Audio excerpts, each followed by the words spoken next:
Olá, você, espero encontrá-lo muito bem. Você está no TopoCast, o seu programa de desenvolvimento socioambiental responsável para além das narrativas.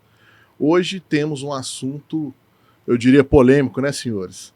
Vamos falar dos minerais críticos e estratégicos. Temos vários projetos em discussão hoje no país, algumas polêmicas relacionadas aos impactos ambientais associados à implementação dessas plantas e também uma condição de mercado muito aquecida, acredito eu, em função dos movimentos geopolíticos que a gente verifica hoje no mundo. Temos hoje aqui também especialistas que podem nos fornecer soluções para esses problemas e, quiçá, oportunidades. E já começo, então, passando a palavra para o nosso querido Ricardo Carneiro, advogado, e que vai nos dar uma breve introdução, Ricardo, por gentileza, a respeito das terras raras, também conhecido como terras raras. Por gentileza, meu caro. Muito bem. Mais uma vez, minha satisfação de fazer presente no podcast. Acho que dos 6 encontros eu tive presente pelo menos em 5. Acho que foi isso. Eu diria 3. Diria 3. Tá, perdi 2. Não tem problema. Perdi mas presencialmente. Abrilhantou todos. Sim, mas sempre sou um assíduo, faço parte do público de ouvinte que acompanha. Espero que esteja mais nessa bancada, meu caro. Pelo canal do YouTube e pelo Spotify. Mas muito bem. Quando nós nos referimos a minerais estratégicos e críticos, creio que essas expressões, e tenho certeza que os nossos debatedores, principalmente o Davi, deve nos indicar melhor conceitualmente o que se possa categorizar como crítico e estratégico, mas nós não podemos perder de vista o que prevê o artigo 176, parágrafo 1º da Constituição do Brasil. A pesquisa e a lavra de recursos minerais, aqui também se fala do aproveitamento de potenciais hidráulicos, mas não vem ao caso, pelo menos aqui neste podcast, somente poderão ser efetuados mediante autorização ou concessão da União no interesse nacional. Havia um debate extenso deste conceito, se as atividades de exploração e explotação de minérios de maneira geral de interesse nacional, e portanto de utilidade pública, interesse social, ou se a atividade deve ser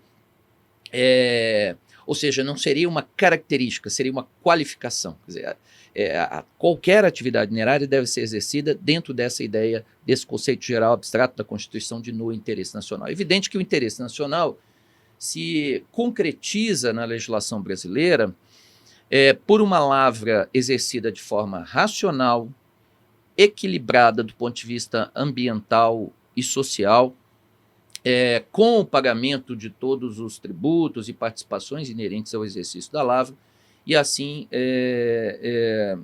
se concretiza qualquer empreendimento minerário, inclusive, sobretudo, isso que vem sendo aí propalado, o Felipe se referiu ao aspecto estratégico, inclusive de repercussões geopolíticas mundiais, né? Esses assuntos hoje são falados na mídia a todo momento, a exploração desses minerais. E eu lembro, Felipe, só para encerrar início da manifestação, que nunca se imaginou que o norte e nordeste de Minas, no Vale do Jequitinhonha, a região com os menores índices de IDH, talvez do país, pudesse ter uma chance tão importante ao desenvolvimento, que é o chamado Vale do Lítio, né? São vários municípios, depois a gente pode nominá-los, depois pode falar um pouquinho, eu não sou geólogo, mas enfim, entendo um pouquinho desse mecanismo de extração. Acontece no Vale do Lítio desde final da década de 90, né? Desde 1985, e enfim, acho que é uma chance incomum, né? Singular, de desenvolvimento do país, de garantia dos interesses estratégicos nacionais. Eu acho que isso apela a uma conjunção de esforços, inclusive dos órgãos ambientais, no sentido de promoverem, porque você que é um grande consultor ambiental, lembrar que impacto ambiental não são apenas o que mais chama a atenção da sociedade, mas que não percebe também os impactos ambientais positivos. Né? E aqui nós temos reflexos positivos não para a sociedade, não apenas para a sociedade, comunidades locais, mas também para o país e para a geopolítica em que o Brasil se insere. Sensacional a abertura, sensacional, doutor Ricardo Carneiro, como sempre. Aborda de uma maneira sintética e oportuna o tema do nosso podcast hoje. Muito obrigado, meu caro. Temos aqui hoje, abrilhantando os nossos trabalhos, meu caríssimo Júnior Silva, companheiro de longa data aí nas militâncias ambientais, sempre estando do outro lado, né, Júnior, mas sempre convergindo aí em todas as situações para o melhor que a gente possa encontrar em termos de soluções ambientais. Júnior é superintendente, me ajuda aí, Júnior, superintendente substituto do Instituto Brasileiro do Meio Ambiente. Por gentileza, suas considerações iniciais, Júnior. Obrigado pela participação. Né? É importante esse debate. Hoje a gente tem trabalhado, né, esse contexto, né, da questão que está sendo tratada, né, dos minerais estratégicos. Eu acho, inclusive, independe hoje, apesar de ser digamos assim, um jogo no momento, né, nós estamos vivendo uma questão de mudanças climáticas e a necessidade, obviamente, de estabelecer um novo paradigma para a matriz energética e, obviamente, que um dos componentes importantíssimos, né, é justamente estabelecer como isso vai dar, como a extração desses minerais vai se dar. Né?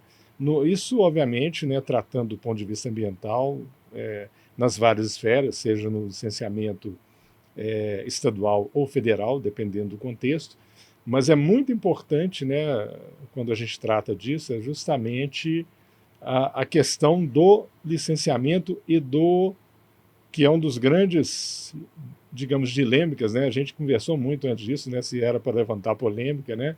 Mas aqui você pode fazer o que quiser, Júnior. A casa é sua, meu cara. Eu já vou começar levantando uma polêmica complexa, que é justamente a questão do chamado fechamento do empreendimento, né? Hoje, na verdade, a legislação ela é bem rigorosa e é necessário que ela seja, né? Que é justamente o empreendedor, né?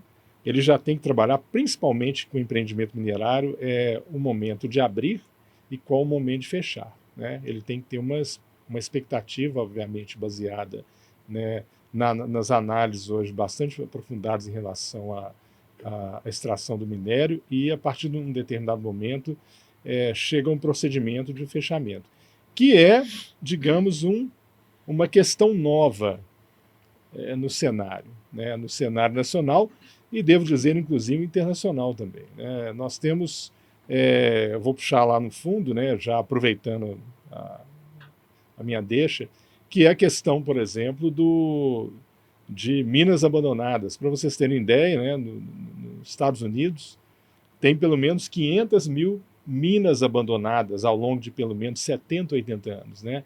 Isso tem um passivo ambiental, geralmente, muitas vezes, gerado por uma extração ao longo de determinado período e, obviamente, quando se percebe que não tem mais a viabilidade econômica, muitas vezes o empreendedor ele entrou num processo de falência, uma estagnação, e aquele passivo ambiental, a empresa se retira ou entra no processo de falência e fica o passivo ambiental. E quem vai cuidar disso? Né? Hoje eu acho que os mecanismos que nós temos, né, no arcabouço legal, o Ricardo está aqui, né, para, como diz, né, colocar uma lupa em relação a isso. E é muito importante a gente trabalhar isso, e eu acho que nós estamos, digamos, no caminho certo. Né? A gente tem que levantar as questões, levantar os ganhos, né? Estabelecer quais são os impactos positivos, mas não esquecer também do que deve ser feito para mitigar os impactos negativos. Ok, Júnior, muito obrigado aí pelas suas considerações iniciais. Vamos passar a palavra agora para o meu caríssimo irmão, Davi Moreira. Davi, é um grande prazer tê-lo aqui, companheiro de grandes jornadas. Já há mais de 10 anos que a gente convive, né, profissionalmente. É um grande prazer tê-lo aqui no nosso programa. Por gentileza, faça suas considerações iniciais, meu caro. Felipe, muito obrigado aí pela oportunidade, pelo convite. Olá, ouvintes. Felipe, eu lembro quando nós encontramos a primeira vez, acho que foi em 2014, para falar sobre área de licenciamento de projetos solares. Exatamente. Né? E aquilo ali a gente conseguiu estabelecer uma amizade, e essa amizade está aí até hoje, cada vez mais, e hoje um grande amigo e irmão, a quem tenho um apreço muito grande, e ainda poder debater com figuras ilustríssimas, aqui também, como o doutor Ricardo Carneiro, que a gente sempre ouve falar muito bem de vários livros que já escreveu, de teses, e ao lado do IBAMA, né? Realmente confesso que estou muito lisonjeado pelo convite. E quem é o Davi? O Davi é casado com a Bia, pai do Rafa, cruzeirense, e estou CEO da Finova, uma empresa de quase 40 anos de existência, onde nós estamos focados nos minerais de terras raras. Esses minerais que são importantíssimos. Aqui mesmo eu estou vendo aqui um notebook que tem uma bateria e está escrito como a marca Liteon. Então esse é um mineral importantíssimo, o lítio. E foi muito bem colocado pelo Ricardo aqui sobre a condição do norte de Minas. O norte de Minas que era falado pela falta, hoje tem um excesso. O excesso de lítio, um excesso de minerais críticos ali que pode ser mandado para o mundo, exportado para o mundo, e aí eu acho que no decorrer aí do nosso bate-papo, da nossa fala, nós vamos poder mostrar aí as oportunidades que nós temos e a potência que o Brasil é nesse assunto aí. No mais, fico aqui à disposição para somar. Perfeito, te agradeço imensamente pelas suas considerações iniciais e já devolvo a bola agora, Davi. Queria que você falasse um pouquinho deste mercado, né? Você deu um exemplo aí de como esses minerais críticos, estratégicos estão distribuídos no nosso cotidiano, embora esse seja um tema que está surgindo aí, está em voga mais recentemente, considerando aí considerados esses minerais como algo novo ou desconhecido. Fala um pouquinho desse mercado para a gente, dos aspectos logísticos e geopolíticos também, que envolvem essa temática. Por gentileza, meu caro. Felipe, esse hoje, o assunto de minerais críticos e minerais estratégicos, eles são divididos em dois minerais pelo seguinte, e os dois são importantes para a transição energética. Certo. É importantíssimo. E o que acontece? Hoje nós temos a abundância em minerais estratégicos, que envolve urânio e lítio. O urânio como uma capacidade de um interesse nacional, que é para a fabricação do combustível nuclear. O Brasil ele tem um acordo de não proliferação de armas químicas, então em nosso enriquecimento, ele se chegar aí no máximo a 5%, para, vamos dizer, uma comparação, né? Então quem quando fala nuclear entende que é bomba atômica. Nós estamos muito longe disso, muito longe. O enriquecimento para fazer uma bomba atômica ou qualquer coisa do tipo é acima de 95%, 98%. Nós estamos falando de 5% que o Brasil enriquece. Então, nós somos um país pacífico. Então, nós temos hoje esse assunto que é do governo, que é o urânio. E também tem o lítio. O lítio que é importante para a questão bélica, né? O mundo hoje está passando por momentos aí de conflitos, e a gente espera que esses conflitos acabem, que isso demanda bilhões e bilhões de investimento bélico. Independente de conflito ou não, o investimento bélico ele acontece todo ano, a cada dia, a cada momento, né? E aí esse lítio que nós estamos falando aqui, ele é importantíssimo também para atender o mundo, né? E aí, mais uma vez, nós temos no norte de Minas, acho que uma das maiores fontes de lítio do mundo, né? Então é um local que nós temos que falar, explorar muito. Sobre os minerais críticos, que são aqueles minerais que estão hoje embaixo da terra e que a gente precisa estudar mais, como os minerais de terras raras, que envolvem 17 elementos, e o Brasil também é o terceiro maior do mundo, né, na questão de reserva mineral.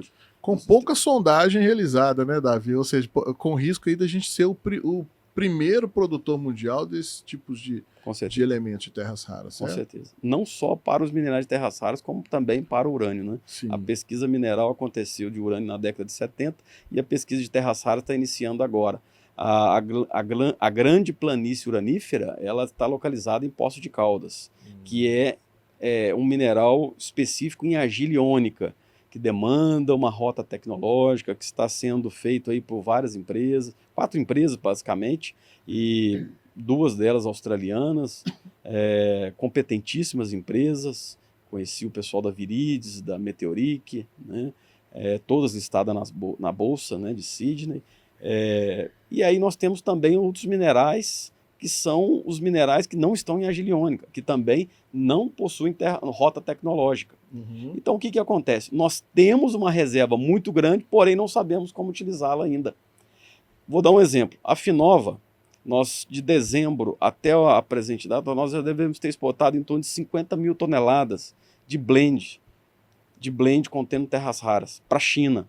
Olha que interessante. E é importante dizer que é o seguinte, nós mandamos o material em bruto para a China processa esse material e consegue fazer todo o processo. Davi, e o mais interessante é que muitas vezes esse material ele é chamado de escória aqui, né, no Brasil.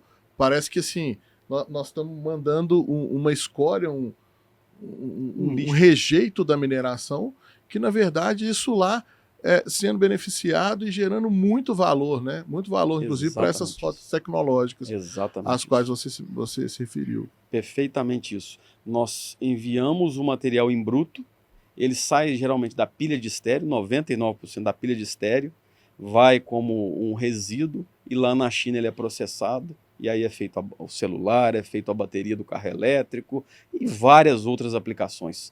Então, assim, nós precisamos de que o governo, tanto o governo federal quanto o governo federal, que estão se desdobrando, estão trabalhando, mas precisamos de mais empenho para que esse assunto possa, o Brasil deter toda a rota, o início, meio e fim. Né? Sim, e esse tema eu queria até chamar a atenção, Davi, porque você é um grande conhecedor da área, né, já transitou por várias empresas, inclusive empresas do governo, né?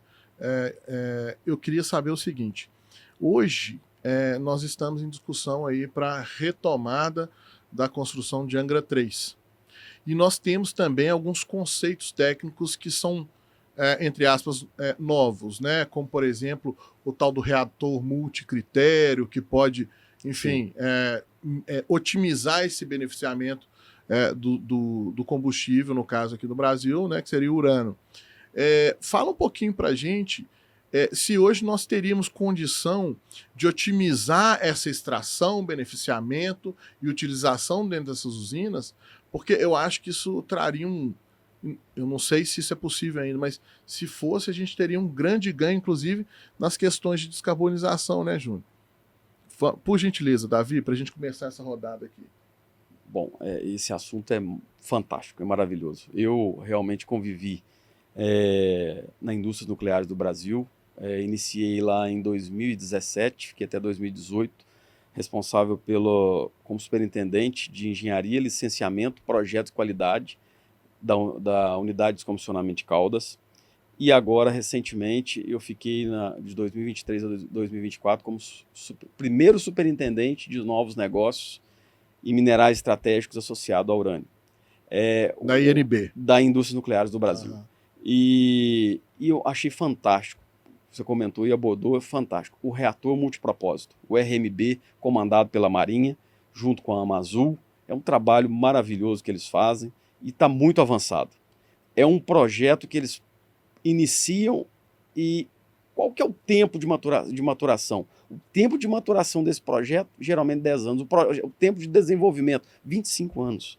São projetos de longo prazo que conseguem ser executados. Por quê? São projetos estratégicos que o país adota. Ou seja, tem que ser uma política de Estado e não uma política de governo. Não uma política de governo, uma política de Estado, exatamente. Muito bem colocado, exatamente isso. E aí, quando a gente entra na condição de energia nuclear, de aumentar a matriz energética, aqui mesmo na sala nós estamos com o ar climatizado. E devido à condição hoje que nós estamos vivendo, né, do clima, nós estamos com alta temperatura. Então, as casas que não tinham ar-condicionado estão com ar-condicionado.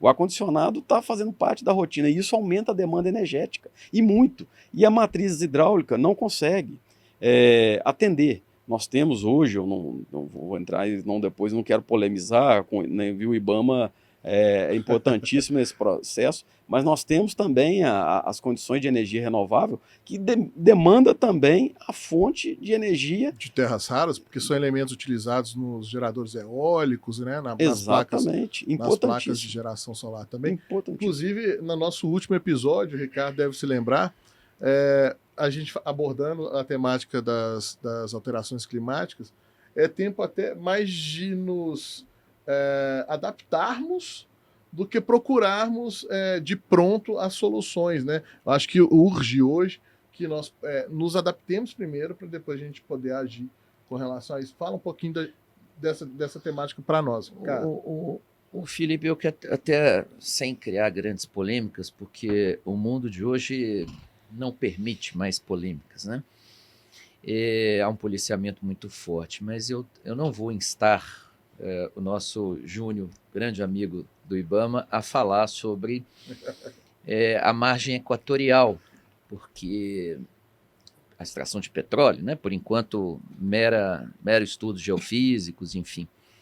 Mas essa questão do interesse nacional me parece muito emblemática e se reflete no monopólio constitucional sobre a exploração do petróleo, que foi flexibilizado constitucionalmente, né? Uhum. Então, a empresa do governo, que é a Petrobras, pode exercer algumas de suas funções em paralelo a empresas privadas.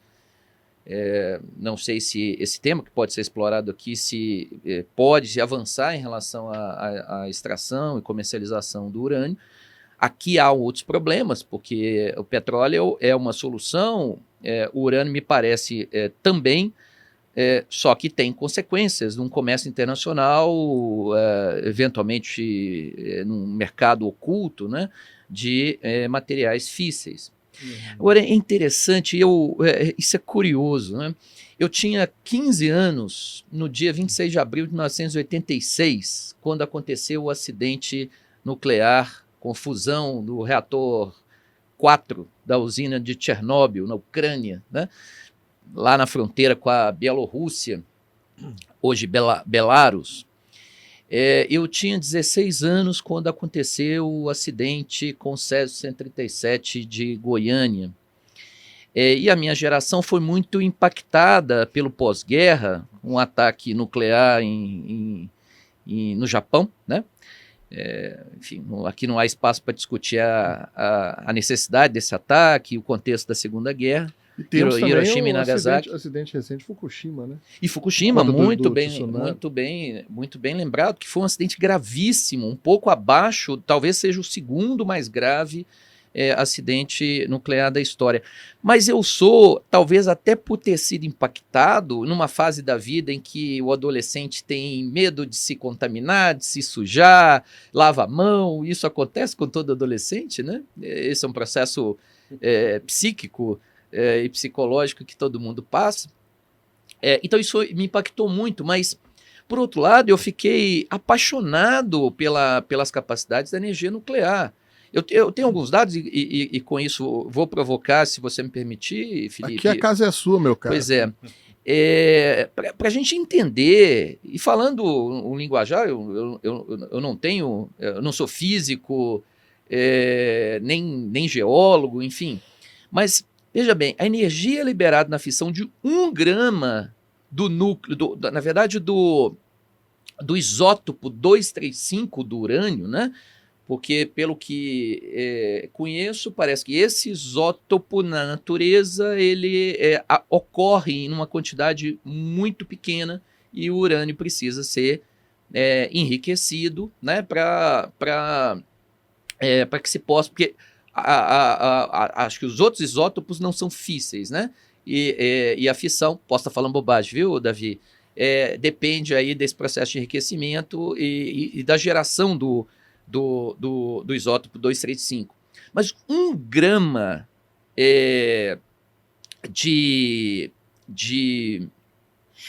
enfim, de combustível do urânio-235 equivale à realização energética e à queima de 10 toneladas de carvão. Sim. Outros dados que também são pitorescos, e estava aqui buscando algumas informações com um especialista. Ao substituir a geração de energia com carvão, que ainda é o backup, né, para estabilizar menos, as térmicas a carvão, para estabilizar porque o a energia sistema. nuclear ela não deixa de ser térmica, né? Ela é uma energia Não deixa. térmica. E a energia alternativa de eólicas e solar ainda não estabiliza o sistema, por razões muito óbvias, né? Não estão falando de estocar vento, não, mas de qualquer forma a gente entende exatamente o que isso representa. Mas veja, geração a carvão, comparada à mesma realização energética do urânio, você teria uma redução de 72 milhões de toneladas de dióxido de carbono, enfim, aumentando a importância da matriz nuclear na nossa geração. Agora, o que eu achei mais curioso é que, pelo que sei, Davi, o urânio nunca ocorre como um jazimento só do minério, do urânio ou tório, como materiais que formam combustível das usinas. Está sempre associado a outros minerais. Ao nióbio, à rocha fosfática, mas num empreendimento específico, podemos discutir, até fantástico, no domingo mostrou um desses empreendimentos, a ocorrência de urânio junto à rocha fosfática é de 0,2%. Esse material convertido, 0,2% do produto, não do ROM, né, que é o Run of Mine, representaria 1 ano de geração de Belo Monte, se convertido naquela pastilha, né, que vem da reconversão do yellow cake, o hexafluoreto de urânio. 1 ano de geração de Belo Monte. Então, senhor Júnior do IBAMA, eu sei que as comunidades reclamam dos impactos sobre a questão cultural, territórios tradicionais, alagamento, remoção de populações. Eu sei que a população tem uma percepção que eu tinha, a energia nuclear contamina, mata, causa câncer, causa síndrome aguda de radiação grave. Aliás, por favor, assistam o seriado Chernobyl, feito pelo HBO, né, hoje no Max, tá? É só assinar e assistir. Muito bom. Muito bom vale mesmo. muito a pena, 5 Muito episódios, é um momento marcante da história da humanidade. Mas, Júnior, como é que eu transito nesses 2 valores que são muito sensíveis? Quer dizer, é a percepção da comunidade, porque hoje as pessoas muitas vezes têm fontes de abastecimento de água com um nível, porque como é que se chama? O background natural já transmite radioisótopos para a água, e as pessoas consomem e não acham problema algum. Vindo um grande empreendedor, logo isso será posto, inclusive pelas autoridades, enfim, que defende o interesse da coletividade, como um grande problema, ser objeto de impedimento à licença, bloqueio de atividades, indenizações. Como é que eu venço, na análise de viabilidade ambiental que o IBAMA faz, e faço essa conjugação de 2 valores? O impacto extremamente positivo, porque é uma geração limpa. Acidentes nucleares não são os de avião, porque agora antigamente falava que o avião não caía. Né? Quantos foram esse ano, Felipe? A última vez que eu parei de contar, uns 40 no mundo. Tá, né? Um negócio impressionante, né? Não sei o que está acontecendo. Mas como é que funciona? Me permita essa pergunta. Não, e eu vou aproveitar e jogar um pouquinho mais de gasolina na fogueira, porque aqui... Gasolina emite CO2, não pode. Bota outra coisa na fogueira. O Topocast, sabe, Davi? O Topocast, João, ele é para além das narrativas, né? Como a gente fala na abertura. Então a gente joga gasolina na fogueira justamente para expurgar todo o conhecimento técnico que a gente vai falar em cima de fatos, tá? Então o Ricardo fez a provocação, eu vou jogar mais um pouquinho de gasolina. Vamos lá. Os Estados Unidos tem mais 50 usinas nucleares. A matriz francesa, a energia nuclear, ela participa em 70% a 75% da matriz nuclear. Então, eu faço aqui um contraponto no seguinte sentido. A energia nuclear ela já faz parte de uma série de de movimentos sociais do presente. Né? Toda a questão médica de diagnóstico, Sim, ela é nuclear. Sim. Enfim, Irradiação de alimentos para eliminar. Exatamente. E é interessante isso porque a radiação ionizante arranca elétrons, Isso, né? É o que isso. causa doença, é o que Sim. mata as altera pragas no a cadeia alimento. de DNA, né? Mas assim, ó, eu até busquei essa informação. A frequência de acidentes severos, o risco de acidentes severos, que é considerado quando você tem dano ao reator, né? Ele é de 0,0001%. Tá? O risco global anual de um acidente nuclear hoje, calculado, é de 0,04%, ou seja, 4%. E a probabilidade para um único reator ter algum problema e gerar impacto é de 1%. Então, assim, de certa maneira, fazendo até coro com a analogia que o Ricardo inteligentemente fez com relação a acidentes aéreos, a energia nuclear está ganhando, né? Está ganhando muito ainda. Lavada. Por favor, querido. Olha, vamos lá. Pega essa bronca aí. Olha, é o seguinte: primeiro, existem vários mecanismos de salvaguardas, né, para geração de energia nuclear, obviamente. Né? Operar uma usina nuclear não é equivalente a operar uma roda d'água. Né? Obviamente que são procedimentos complexos, licenciamentos ambientais extremamente complexos, mas eu ainda volto lá, tá? Eu não vou me deter sobre Angra, né? Porque eu não lido com esse licenciamento específico, mas eu vou voltar lá na questão do problema maior, que é da mineração propriamente, seja de terras raras ou seja das minerações de urânio, né? E aí eu vou entrar na questão, né, que é um problema crítico, né? Você falou da França, né? Mas lembrando bem que o acidente mais grave de reator nuclear que aconteceu foi nos Estados Unidos, né? Que é na usina de Three Mile Island. Exatamente. Se não me engano, é 1979. Chegou a ser mais grave que Chernobyl? Aparentemente sim, porque o reator, na verdade, ele está... É o meltdown, né? O meltdown, ele está fechado num sarcófago de concreto, a exemplo, e parece que foi bem eficiente essa vedação. Mas vamos lá. Hoje existe um problema das comunidades, sim, quando você trata de mineração. Isso é uma realidade e não é, digamos assim, um privilégio só do Brasil. Por exemplo, nos Estados Unidos você tem principalmente no sudoeste dos Estados Unidos, nos estados do Arizona, Colorado e Utah, você tem várias, inclusive nas terras indígenas, você tem várias questões de procedimentos de extração de urânio ao longo de décadas, né? E obviamente que esses procedimentos, assim, não vou entrar em questionamento, eu não conheço a fundo, né? Eu já participei de vários seminários, inclusive, né? Até no período da pandemia, né, a gente se debruçou muito sobre isso.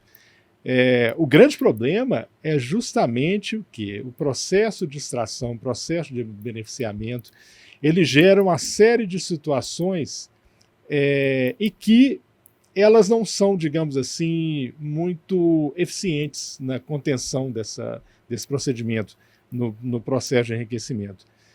Hoje, por exemplo, os Estados Unidos vê um problema sério. Os Estados Unidos estão com um problema, né, e aí eu coloco o dedo na ferida da questão que, na verdade, o Brasil não tem ainda, né? Os Estados Unidos têm um passivo ambiental de 500 mil minas abandonadas, né? Quando eu participei de um seminário online um pouco antes do início da pandemia. 500 mil? 500 mil minas abandonadas de diversos tamanhos. Diversos tipos de mineração. Diversos tipos de mineração subterrânea, céu aberto.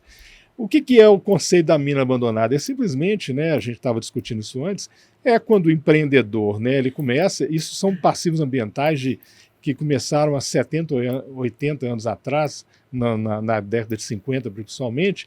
O empreendedor se instalou, né, criou uma estrutura, inclusive até com o surgimento de povoados, e a um determinado momento aquilo ali foi sendo, digamos assim, né, o interesse comercial ele foi diminuindo e ele deixou aquele passivo ambiental.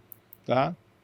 E hoje, qual que é a grande questão? Os Estados Unidos teve que criar o chamado Superfund, né, que é justamente, né, eu vejo muito com interesse quando eu vejo essas discussões quando entra a discussão política, né, que nos Estados Unidos a iniciativa privada, o governo não tem que entrar muito na questão, mas o Superfund é um fundo criado que hoje é bancado pela taxação de cada cidadão norte-americano, que tem que arcar com esse passivo ambiental de descomissionamento e de descontaminação. Entendeu? Beleza. Isso aí é uma situação que fica complicada. O Brasil não tem esse contexto, e aí a gente tem uma brincadeira, né? Eu tenho um conhecido, né, que trabalha com mineração, é professor de engenharia de Minas, e ele faz uma brincadeira que eu estendo aqui, mas é uma polêmica, é o seguinte: ele fala, olha, quando eu entrei na escola de Minas, a gente já aprendeu muito a fazer buraco, mas não aprendemos a fechar. É verdade. Não é? É verdade. Não é uma coisa recente o descomissionamento. Por quê? Hoje o modelo do Brasil, na verdade, ele está muito mais eficiente, porque hoje, quando qualquer empreendimento minerário, seja de licenciamento estadual ou federal, ele tem que fazer ele já tem que prever, né, o famoso PAFEM, o PAFEM, o plano de fechamento de mina, ele já tem que estabelecer esse norte. Isso vale, inclusive, obviamente, para qualquer mineração. E mais ainda uma questão de terras raras. Eu vou entrar na questão que, recentemente, né, eu tive a honra de participar de uma equipe técnica, né, que emitiu uma licença de operação de descomissionamento para a indústria nuclear do Brasil, que é a região na mineração, o projeto lá de Caldas, que encerrou suas atividades em 1995, ou seja, tem 30 anos que houve encerramento das atividades. Só que o procedimento de descomissionamento, digamos, não é assim, a grosso modo, simplesmente chegar lá e tampar o buraco. Existem processos geoquímicos, né, acontecendo ali em função de lixiviação, em função de precipitação pluviométrica, né, a chamada drenagem ácida, gera uma série de situações e que são caríssimas de resolver. Até mesmo as pilhas de estéreo que estão estáveis, né? Com a movimentação pode haver dispersão de poeira tóxica. Exatamente. Essa questão ela tem que ser muito bem resolvida, né? E eu acho que é uma questão que a nossa equipe se debruçou sobre isso. E aí envolve as outras questões, né? O Ricardo brincou aí, né? Que eu trabalhava, a minha área é biodiversidade, e a gente tem que ver quando você faz um descomissionamento deles, e eu ouso dizer, é a primeira licença de operação emitida para descomissionamento na América Latina de uma mineração de urânio. Não existe na América Latina, desconheço, a gente pesquisou bastante sobre isso. É um fato inédito, que envolve digamos assim, na emissão dessa licença de operação, uma série de responsabilidades, talvez pelos próximos 30, 40, 50, até 100 anos. Provavelmente eu vou me aposentar da minha instituição, no qual tenho orgulho de trabalhar. Provavelmente eu vou sair desse plano terreno e o descomissionamento vai continuar.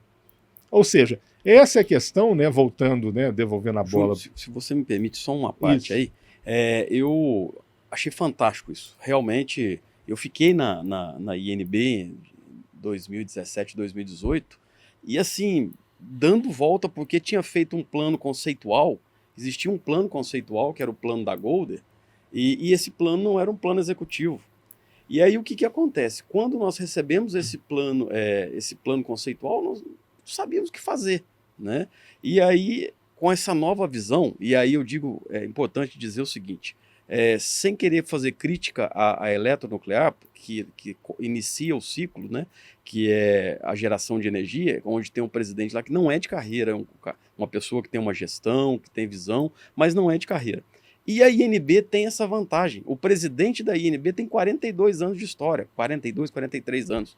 O Dr. Adalto Seixas é uma pessoa séria, muito correta no que faz. E talvez seja um dos ícones brasileiros que entendem de descomissionamento. Exatamente. Que ele tem formação na área. Exatamente. Então, assim, ele, quando eu estava como superintendente, que fui o primeiro superintendente, novamente, eu gosto de frisar isso, porque eu fui o primeiro superintendente de novos negócios da indústria nuclear do Brasil, o presidente disse, eu quero fazer o descomissionamento acontecer. E aí foi aonde nós voltamos a conversar, Felipe, porque a gente precisava de três partes para que pudesse fazer um plano executivo de descomissionamento. Plano executivo. E o plano executivo, a primeira coisa que a gente tem que falar é sobre licenciamento ambiental. E aí foi aonde eu procurei a Topo, porque a Topo é uma referência em vários licenciamentos. Isso aí já, mais uma vez, há mais de 10 anos você já era uma referência nos licenciamentos. Voltamos a conversar para falar de um assunto ainda mais imbróglio, que é o descomissionamento de área nuclear. E aí precisávamos... Quando a corda aperta, eles chamam a gente, viu? Pois é, mas eu vou mostrar Agradeço nos as detalhes. palavras. Não, mas não é um elogio, é uma verdade, é uma realidade. E você pode confirmar pelo que eu estou falando. Acho que o que baliza a gente é a verdade. E aí, além disso, de você estar com a parte de licenciamento, que é um dos 3 pilares, nós fomos conversar com quem entende no mundo de fechamento de mina. Nós fomos conversar com a Tractibel. A Tractibel, nós conversamos com um dos diretores da Tractibel. A Tractibel aceitou ir lá, conhecer a planta e apresentar um projeto, um plano de descomissionamento de mina. E não somente isso, que a gente tem que procurar o seguinte, por exemplo, o pedreiro que constrói uma casa, ele sabe como está aquela casa. Se você tiver algum problema, você chama ele te mostra. Quem construiu aquilo ali foi Andrade Gutierrez. Conversamos com Andrade Gutierrez e aí fizemos uma reunião. Me corrija se eu estiver enganado, Felipe.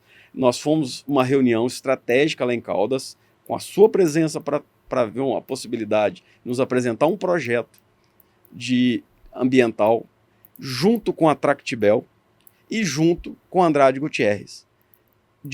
Pergunto, qual o custo? Qual o custo que a INB teve? Você não cobrou nada para a INB. Você disse, eu vou lá, a gente faz esse estudo, e todos disseram isso, a Tractibel junto com a Andrade. Eles foram lá a custo zero para a INB. Nós tivemos esse projeto, mostramos internamente, e aí, à época, eu não estou na INB, eu saí da INB em setembro do ano passado, porque a área pública é o seguinte, a única certeza que nós temos é de que vamos sair, né? E se a gente vai sair, nós temos que sair pela porta da frente. Então é isso, e aí em cima disso, nós fizemos e avançamos. Interessante você colocar, porque é o seguinte, quando a gente fala de impacto na mineração, João, bom, você tem os impactos da atividade tradicional, nós vamos falar de perda de diversidade, né? Perda de ambientes, diversidades, elementos da fauna e da flora, por conta das alterações ambientais que são necessárias para a implantação da planta, o próprio processo de beneficiamento, etc. Mas quando você fala de mineração com possível precipitação de elementos radioativos, aí já envolve uma série de outros mecanismos de controle, como o Júnior vinha falando, essa parte de drenagem ácida é muito importante, essa parte de controle de poeira tóxica, você tem uma série de outros aspectos, a própria lixiviação que pode ocorrer com contaminação de recursos hídricos, enfim. E muitas vezes as soluções do passado, elas não se adequam mais ao presente, então cabe a gente o quê? Buscar, num cenário desse, de um empreendimento que está ali sobrestado por tanto tempo, né, 40 anos. Exatamente. O que é oportunidade? O que é potencialidade? Como na abertura o Ricardo trouxe, o que pode ser explorado economicamente e o que pode ser vulnerabilidade identificada para que a gente adote um mecanismo de controle adequado. Então isso é fundamental. No caso lá que a gente vem tratando, muitas dessas pilhas de estéreo contêm uma matéria-prima de beneficiamento que sobremaneira pode, dentro de uma rota tecnológica, mudar o jogo no mundo em relação à questão de minerais críticos, que é o que a gente está tratando aqui. Por gentileza, pode concluir. Para concluir, eu me impressionei realmente com uma questão do IBAMA, de que a visão de que o empresariado brasileiro, os setores industrial, tem de que o IBAMA vem para fechar, E a visão, e eu também nunca participei de um podcast ao lado do IBAMA. É a primeira vez. Nunca imaginei isso. Com essa visão, eu tô de frente do IBAMA. Isso aí, exatamente. E assim, com uma visão do bem. Essa visão do bem, lá no caso de Caldas, surpreendeu a tudo e a todos. Isso foi fantástico. Se fosse assim para todas as questões. Não estou querendo criticar, mas voltando ao assunto. Na próxima semana, na terça-feira, nós temos o tudo ou nada do setor elétrico, do setor nuclear brasileiro, que é a questão se vai concluir Angra 3 ou não. Custa 23 bilhões para concluir, custa 21 bilhões para não concluir. Ou seja, o que é melhor?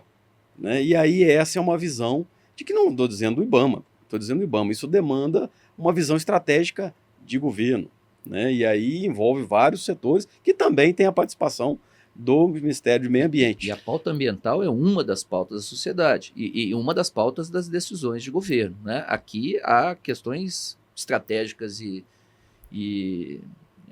inclusive para, né, para a estabilidade do sistema interligado nacional, também fundamentais. Eu queria aproveitar e fazer um questionamento. Aí, voltando ao lítio,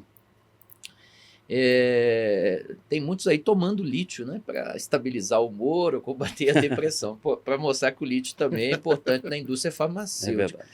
Davi, o lítio é um metal, correto? Um metal alcalino que tem densidade, e acho que é esse o grande benefício para a indústria de baterias, né? Dá maior densidade à bateria e capacidade de acumulação e reserva, né, de energia. Por outro lado, conta-se que há pesquisas internacionais, e nesse aspecto a evolução tecnológica é quase que difícil de acompanhar, tentando evoluir baterias, inclusive de sódio, né, de sal, né, que seria muito mais barato de extrair, com reservas muito mais... Você acha que o Vale do Lítio e outras reservas, a Bolívia tem, acho que a Bolívia, Chile e Argentina, lá não é no tal do espodumênio, né, do pegmatito, lá são essas salares, são essas, né, grandes acumulações. Mas você acha que há ainda espaço para muitos outros e novos agentes entrarem nesse mercado e produzirem minas viáveis economicamente no Brasil e no Vale do Lítio? Ou isso está se esgotando considerando o tamanho do mercado mundial de absorção desse metal? Isso porque o Dr. Ricardo Carneiro É não é especialista. Eu sou advogado. Não é especialista. Geralmente, quando ele faz a ponderação, a gente termina assim. Porque eu ouvi de alguns especialistas que esse mercado, enfim, ele vai restringir, talvez pelo custo de implantação e viabilidade econômica, e não vai ser uma chuva de investidores como se imagina. Eu tô correto? Eu estou errado nessa análise? Não, o Brasil ele tem uma gama enorme. E aí, o que nós temos hoje? O Vale, né, que a gente está falando lá da região do Vale de Jequitinhonha, onde é o Vale do Lítio, né? Mas temos várias outras áreas no Brasil a serem pesquisadas. O que nós temos hoje é um empresariado brasileiro que consegue, com muita garra, fazer um trabalho que muitas das vezes acaba sendo tentativa e erro. Porque não existe uma rota tecnológica específica. Eu acho que esse é o ponto central, né, Davi? Eu acho que se não existe a rota tecnológica, você não tem, então, quais as proporções de elementos irão compor aquela rota e, por conseguinte, toda a estrutura logística por trás para poder fornecer aquele Mas o brasileiro, como aqui foi falado que o Brasil sobre a segurança e energética nuclear, sobre a condição de que houve lá em Fukushima, nos outros locais, é importante dizer o seguinte: lá tem terremoto, maremoto, tem uma série de coisas. Aqui nós não temos nada disso, nós temos a tranquilidade.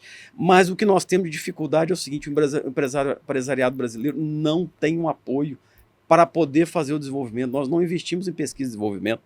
Não há pesquisa e desenvolvimento para poder desenvolver rotas tecnológicas. Mais uma vez, é tentativa e erro.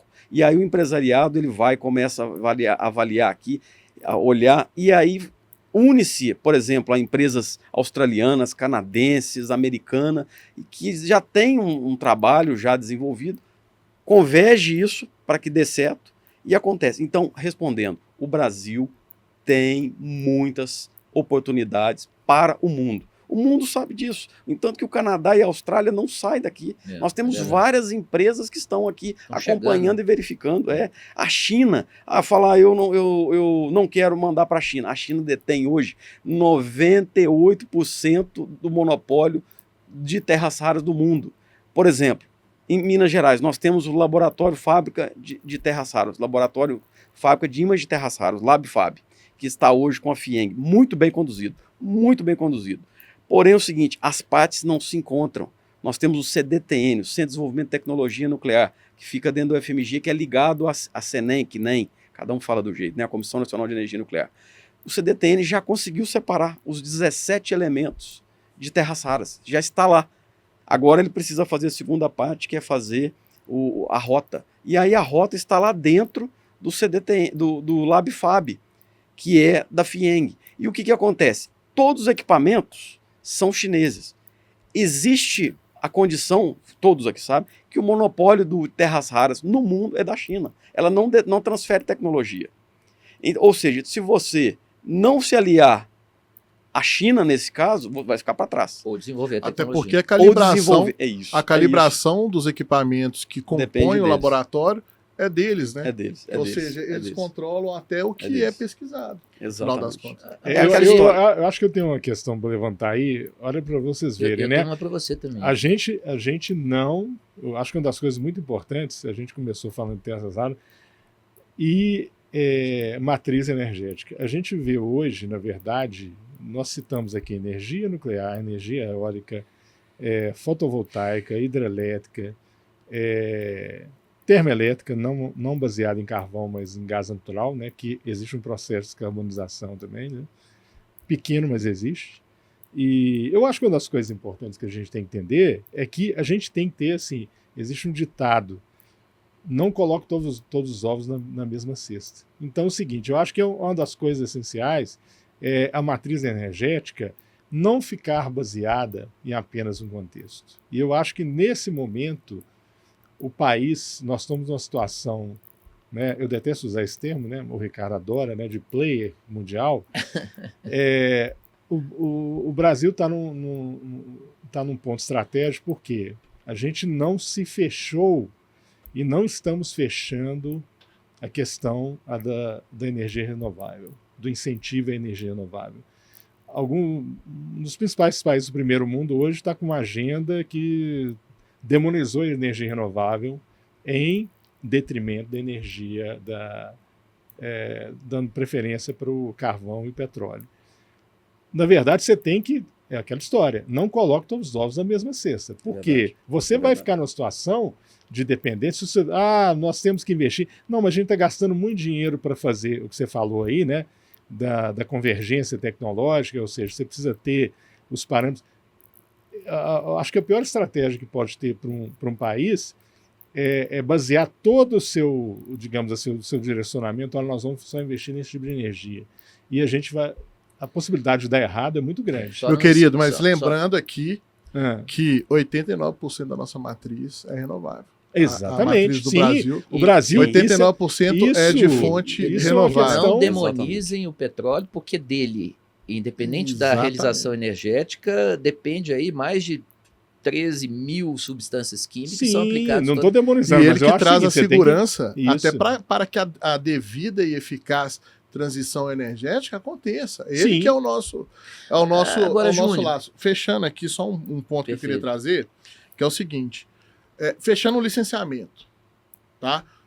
De mineração de elementos da terra rara. A gente falou alguma coisa aqui dos impactos, a gente contextualizou isso no mundo, a gente trouxe também o contraponto do mercado e a questão regulatória muito bem colocada pelo Ricardo. Mas a gente tem que mencionar também que a própria CNEM, o CNEM, como a gente está se referindo aqui, faz também um licenciamento dentro de cada projeto, né, de construção de uma extração e beneficiamento de elementos que eventualmente se precipitem elementos radioativos. Então você tem toda a questão do projeto, a questão técnica, ela é avaliada dentro da CNEM. Para trazer, não diria o double check, né, Júnior? Porque o IBAMA, enfim, vai tratar das questões socioambientais, vamos chamar assim. Exatamente. E a CNEM vai tratar de projeto, segurança de projeto. Mas ainda enquanto solução, eu queria só, para a gente poder fechar, e aí a gente amarra tudo, os SMRs, que são os pequenos reatores nucleares, têm surgido como uma solução para o mundo em termos de menores riscos, poderem ser posicionados em áreas menos populosas, digamos, né, com menos acesso, com um melhor aproveitamento desses combustíveis nucleares e com menor geração de resíduo. Então, eu acho que assim, a gente traz aqui um um paradoxo, né? Quando a gente está trazendo um mundo que está o tempo inteiro se reinventando e as narrativas surgem e servem para isso, você pensa o caso da Alemanha. A Alemanha tinha um acordo de fornecimento do gás natural por meio da Ucrânia, né, que passa por meio da Ucrânia, com a Gazprom que vem da Rússia, e abandonou o programa nuclear. Tem colapso. Vem uma guerra entre Ucrânia e Rússia, estão retomando o programa nuclear a todo vapor. O próprio Davi já deve acompanhar aí o preço do urânio, como que explodiu depois da guerra, né? Uma valorização de mais de 100%. Felipe, então, a gente não, como o tempo assim, é curto e o debate é enriquecedor e é grande, mas eu acho que nós vamos ter uma próxima oportunidade para poder falar isso. O SMR hoje ele é fantástico. Um SMR, a título de curiosidade para os ouvintes, um SMR com capacidade de 25 megawatt-hora, ele gasta uma pastilha do tamanho desse copo aqui por ano. Por ano. Uma pastilha de urânio vai gerar 25 megawatt-horas durante 12 meses. Depois ela é abastecida. Fora essas baterias de decaimento radioativo, né? As naves que estão explorando aí o espaço profundo e Marte têm essas baterias de longuíssima duração, dura 30 anos. E não se esqueça que para a transição energética, inclusive descarbonização, são necessárias baterias. O grande gargalo dessa transição dos carros elétricos e tudo mais está na bateria, que tem toda uma rota de extração de minério com impactos também para que se chegue nesse ponto. Então, é um pouquinho do que a gente queria trazer aqui. Estamos aí com 2 minutinhos para terminar o programa. Queria já passar, então, a bola para o nosso caríssimo Ricardo Carneiro fazer suas conclusões finais. Muito brevemente, eu acho que o país precisa repensar e sopesar esses valores, quer dizer, interesse nacional, interesse estratégico. O Felipe foi muito feliz. A guerra mostrou que tudo que se imaginava há poucos anos atrás foi posto em questionamento. O risco, inclusive econômico, de estabilidade econômica de qualquer país está em risco em função desses fatores geopolíticos. Eu acho que o país precisa minerar mais, precisa gerar energia com mais. Os problemas venham para a gente. É polêmico, mas nós temos que repensar a criação de unidade de conservação, demarcação de terras indígenas em áreas onde nós temos reservas incalculáveis de recursos minerais que serão importantes para o desenvolvimento até do nosse país ao longo das próximas décadas. Então o país tem que minerar mais e, ao meu ver, tem que gerar mais energia nuclear. E aproveitar o lítio. Se não for por outro motivo, pelo menos depressão ela vai sumir. Por favor, Júnior, suas considerações finais. Uma coisa não é excludente da outra, né? O Ricardo colocou aí a questão como se a criação de unidades de conservações e foi para provocar mesmo. Seria o impeditivo do desenvolvimento econômico. Eu sempre falo isso, quando eu dou palestras, né? E eu consigo angariar simpatias e antipatias de um lado e do outro. Eu falo que eu não sou, no meu trabalho, eu não sou a favor da mineração, não sou contra a mineração. Eu tenho que desempenhar o meu trabalho, né? Inclusive até uma questão complexa, né? Que as pessoas, né, eu já vi, inclusive em algumas matérias, chamam os servidores do IBAMA de ambientalistas, né?